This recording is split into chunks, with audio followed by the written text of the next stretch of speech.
বেতন হৈছে ক'ত দেখিও যোৱা নাই। ছবি কৈছে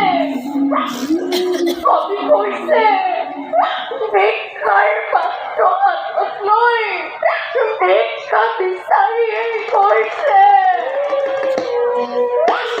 কিন্তু আজিও যদি ছবি সদাতে ঘৰলৈ উলটি আহে তেতিয়া ছবি ভকতে ডাকিব লাগিব